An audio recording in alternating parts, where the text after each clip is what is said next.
من أكثر الأسئلة التي يتداولها الناس: لماذا لم تعد البشرية إلى القمر منذ أكثر من نصف قرن؟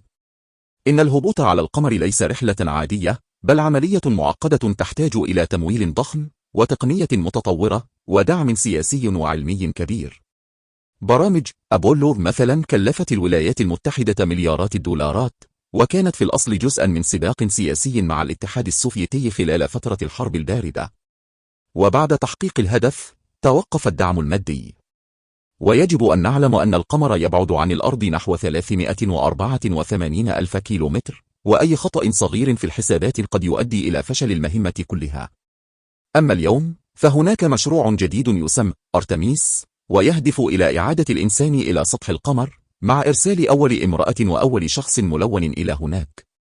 وبذلك نفهم أن الرحلة ليست مستحيلة، ولكنها تحتاج إلى وقت وموارد وتعاون عالمي.